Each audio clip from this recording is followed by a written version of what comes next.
Então, a ideia do livro, o que me motivou a escrever foi a época da pandemia que me sobrou tempo, né? Eu já tinha uma intenção de escrever um livro sobre isso já há um bom tempo, né?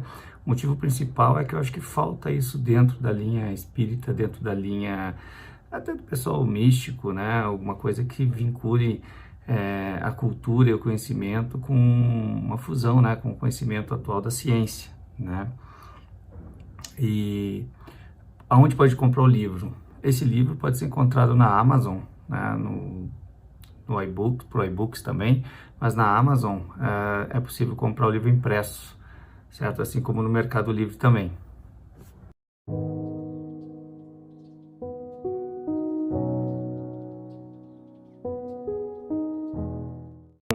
A ideia do livro foi trazer para o leitor que não precisa ter conhecimento científico, né, uma tradução do que a ciência diz dos artigos, né? Então, o que eu fiz? Eu peguei, selecionei vários artigos que foram pesquisados por cientistas do mundo todo, né? Elegi alguns para para que fique mais claro para o leitor, porque existe muito material sobre isso, né?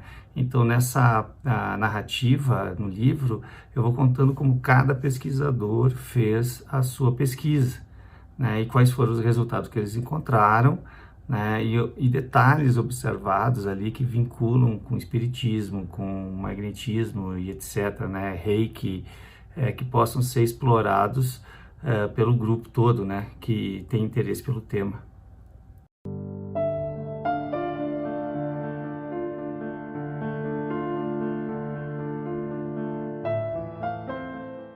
A ideia era trazer artigos que fossem mais claros e mais fáceis do leitor poder entender.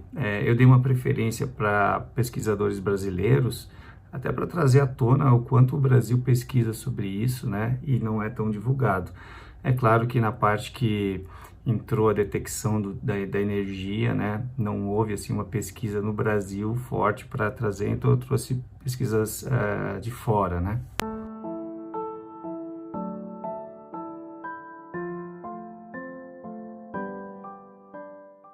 Em geral, dentro do movimento espírita, eu não vejo isso, senão por grupos, né, como o nosso, como o pessoal do IPCE, que são grupos que não são vinculados à Federação Espírita, mas se dedicam a fazer esse tipo de pesquisa, né? Quais são as vantagens? As vantagens é poder compreender melhor, né? Dentre várias pesquisas que nós fizemos, por exemplo, a gente detectou que o passe coletivo ele não tem uma boa funcionabilidade, né? Ou seja, ele não é efetivo como o passe de imposição de mãos. Ou seja, talvez se a FEB se dedicasse a pesquisar esse tipo de fenômeno com critério científico, com metodologia científica atualizada, talvez eles recomendassem ou priorizassem, né, o uso do passe com a imposição de mãos. Isso já é um exemplo de diferença, né, que poderia ocorrer. Mas são inúmeras vantagens, né, até sobre técnicas, ideias, funcionamento. E aí, se tivesse uma comunidade científica dentro do espiritismo, se a Federação Espírita Brasileira se dedicasse a ter um setor dentro para isso, né, com certeza acho que os ganhos seriam muito importantes para toda a comunidade espírita.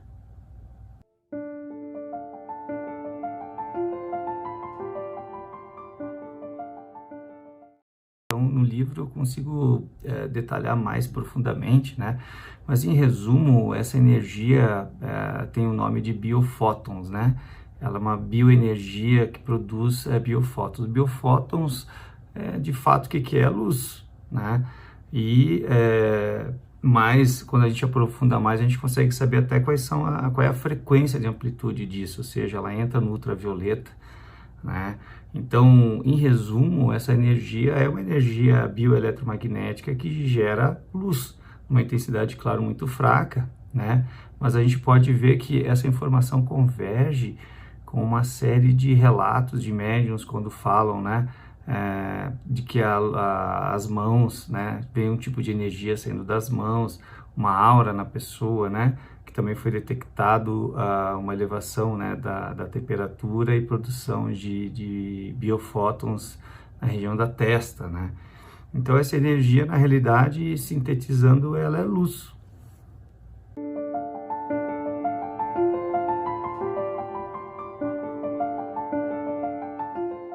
O que eu fiz no último capítulo do livro? Eu elenquei, eu não diria as 10, né, 20 conclusões, desculpa. O que eu fiz foi fazer basicamente as premissas, né? O que seriam as premissas? As premissas seriam fatores que se repetem em todos os fenômenos, independente da cultura, da religião, da época, né? O que se repete em todas elas, se fusiona em todas elas, né? Então, eu poderia pegar aqui, vamos começar pela primeira, né? A primeira premissa é que existe um poder emanado das mãos que resulta em cura. Então, isso é uma das principais premissas, né? A segunda, esse poder é desencadeado através da fé e da intenção. Então, o que é interessante? Que isso aí ocorre quando a pessoa tem a intenção e tem a fé de acreditar que o que ela está fazendo é verdadeiro, né? 3, né, eu botei assim, nem todos têm esse poder. Por quê? Porque foram feitas as pesquisas e se observou que nem todo mundo tem esse poder, né? 4, a energia se concentra nas mãos e na ponta dos dedos, incluindo a testa, que é onde foi detectado pelo equipamento, né? Então, isso é uma coisa que ocorre com todo mundo, né? Essa energia é uma emissão bioeletromagnética que atua nos espectros de luz infravermelho e ultravioleta. Então, também, independente de ser reiki, espaço espírita, toque terapêutico, o que for, né, ela está presente, né? O item 6, assim, o que foi demonstrado? Que cursos, né, ou treinamentos não fazem com que as pessoas passem a produzir essa energia. Ou ela tem ou ela não tem esse dom, é o que tem mostrado. E que quem tem esse dom, ele consegue ampliar essa produção de energia, né? Esse biocampo que foi detectado, ele não envia, né? Eu botei como premissa 12 que esse biocampo não envia remédio para curar uma doença, mas ela eleva, assim, o sistema imunológico da pessoa e faz com que a própria pessoa gere a sua cura. A bioenergia, o resultado dela se acumula com o tempo, demonstrando que terapias prolongadas são eficientes. Isso é uma outra coisa que foi importante. Não é o tempo que você fica à disposição num passe, mas o tempo que o passe se trata atua como se fosse um tratamento, ou seja, se você fizer 3 vezes por semana, ele é muito mais eficaz do que você ficar 3 vezes mais tempo com a imposição de mãos, né? No livro eu relato isso por quê? Porque a produção de energia pela mão, ela não é contínua enquanto você está com a mão, ela ocorre nesse meio tempo por uma fração curta de tempo. Então, não adianta se eu ficar 3 minutos e ficar 6, não vai fazer diferença, né? Mas enfim, são muitas, né, premissas e todas elas sintetizam o que basicamente corresponde em todas as épocas da história.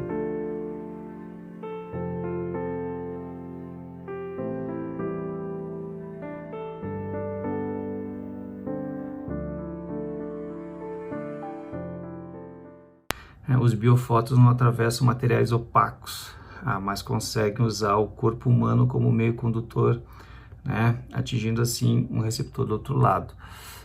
O que ele mostra nisso, né? Que quando foram feitos experimentos, objetos opacos, roupa escura, coisa assim, ela diminui, né? Ela bloqueia. Agora, por exemplo, se você tem um problema na perna, no tórax, e a imposição de mãos for feita sobre a cabeça, ela é muito mais eficiente do que for sobre os ombros, que você tem roupa, né? Por exemplo, uma roupa preta, ela bloquearia. Mas o fato de fazer, por exemplo, a imposição na minha cabeça, né? Ela atingiria todos os órgãos, né? Então, isso é uma das descobertas aí na pesquisa, que o próprio corpo humano ele é um condutor disso, né? A premissa 8: o poder das mãos pode facilmente ser confundido com o poder da hipnose, né? Ou efeito placebo. Então, isso é uma coisa que eu trabalho muito no livro, eu dedico um capítulo exclusivo só para falar sobre o efeito placebo e sobre a questão hipnótica. Muitas pessoas que são passistas, elas não percebem, mas elas estão induzindo hipnoticamente o paciente e ele está gerando um resultado positivo. Não que isso seja ruim do aspecto de cura, mas quando a gente está se falando que passe, que é uma energia que sai do transmissor, né, para um receptor, que é o paciente, isso não caracteriza o passe, ele perde, só que tudo isso se confunde, assim como o efeito placebo, da pessoa às vezes está ali e acreditar. Vamos supor uma situação que a pessoa não tem essa energia de cura, né, de fato, mas ali é um passista, ou um reikiano, ou o que for, o toque terapêutico, e a outra pessoa acredita que aquilo vai melhorar. Então, às vezes ela melhora, mas não pelo efeito do passe, né? Isso é uma coisa que eu abordo muito no livro ali para se poder distinguir, né?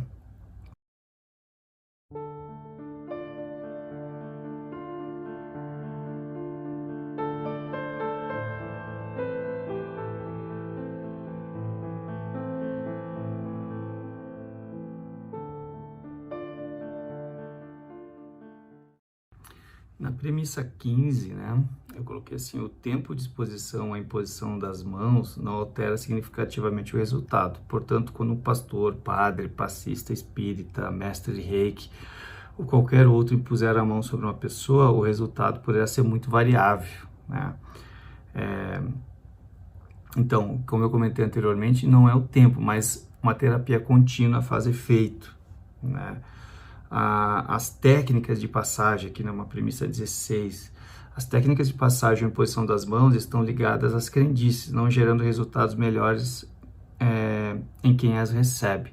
Isso é um fato bem polêmico, porque quando a gente está falando de espiritismo, magnetismo, reiki, a gente está falando de muita crença, de muita base cultural, né?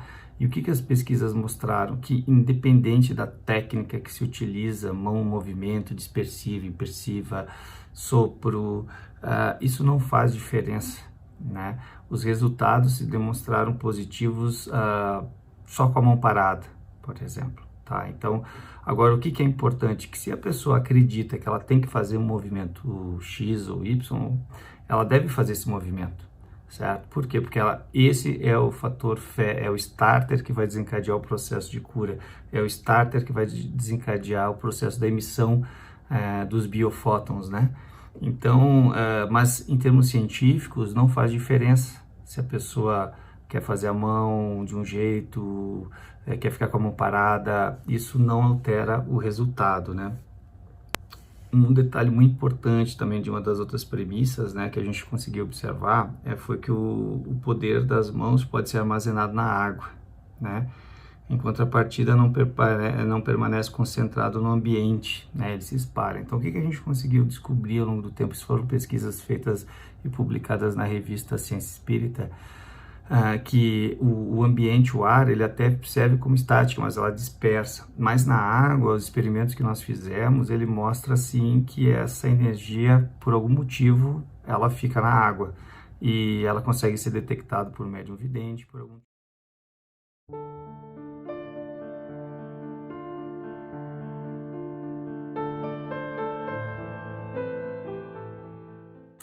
Outra premissa que é interessante, né, é a premissa 9, na qual eu coloco assim: existe uma linha tênue entre o poder das mãos e a meditação, né? Por que existe isso? Porque a meditação leva o indivíduo, né, a melhorar o seu estado de espírito. Quando ele está bem, consequência disso, ele está não recebeu passe de ninguém, mas ele melhorou a si mesmo. Quando ele melhora a si mesmo, a tendência é que ele produza melhor esse biocampo, né? Essa energia de biocampo. Como se verifica isso, né? Se verificou porque pessoas que já tinham uma produção de energia X, medida, né, mensurada através do fotomultiplicador, que eu descrevo no livro o que é, essa bioenergia após uma meditação do médium, do manipulador de energia, o curandeiro, ele consegue produzir mais energia, né? A intensidade de biofótons ela aumenta significativamente através da meditação.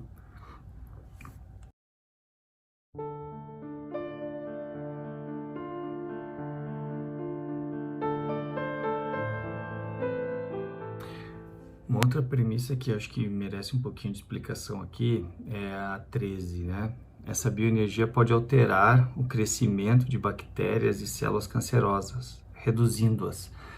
Talvez ali eu usei alterar o crescimento, por quê? Porque eu abordei quando você faz um experimento que foi feito pelo Dr. Tsuyoshi.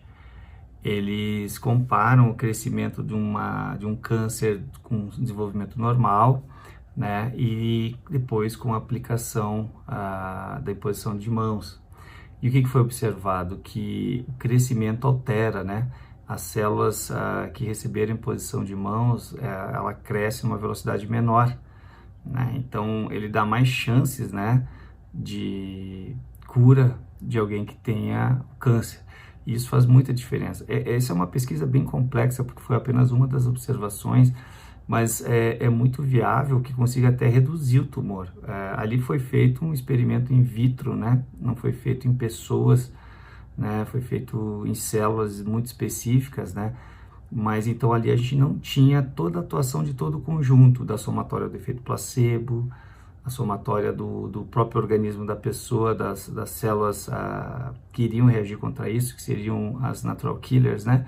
Elas iriam provavelmente combater esse tumor. Então aquela observação ali, ela é importante, mas ele pode colaborar muito com relação à cura do câncer.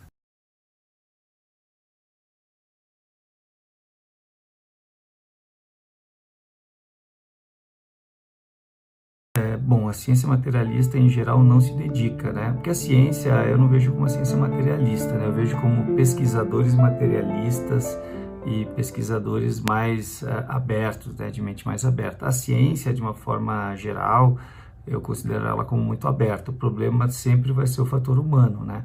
Agora, o que entra ali? A metodologia da ciência materialista tem sido utilizada por pesquisadores que têm uma visão mais espiritualista para testar a própria crença. E aí é a parte positiva, né, do que está ocorrendo. Na continuação da pergunta, quais seriam as vantagens se ela se dedicasse mais?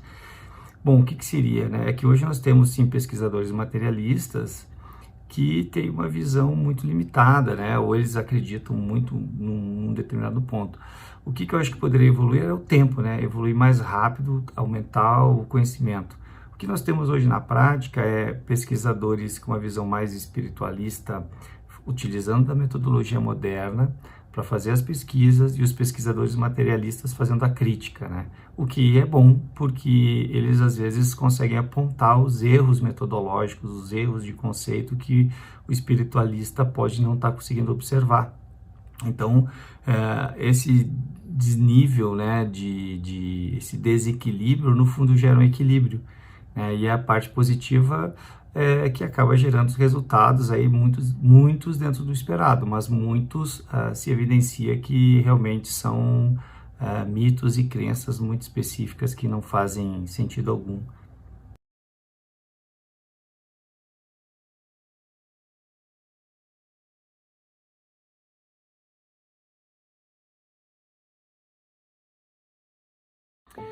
Então, a sua pergunta 8, acho que é uma das mais importantes assim, para o meio espírita, né? É como os centros espíritas e o movimento espírita pode ajudar nesses estudos, né?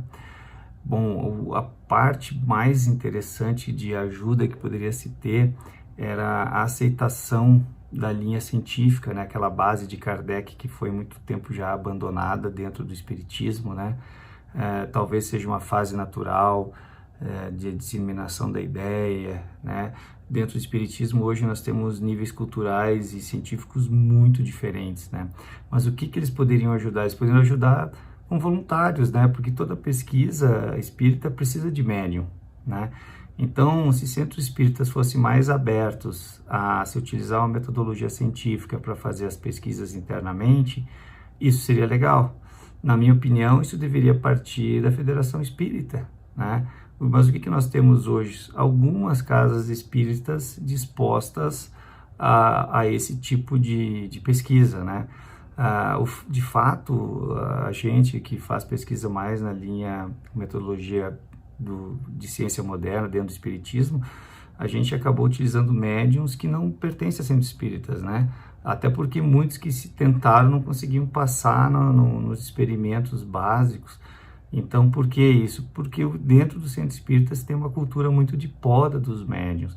Então, a gente acabou conseguindo encontrar médiums que trabalham sozinhos e produzem muito mais o fenômeno, né? Então, esse desequilíbrio, né, dentro do espiritismo acabou bloqueando isso.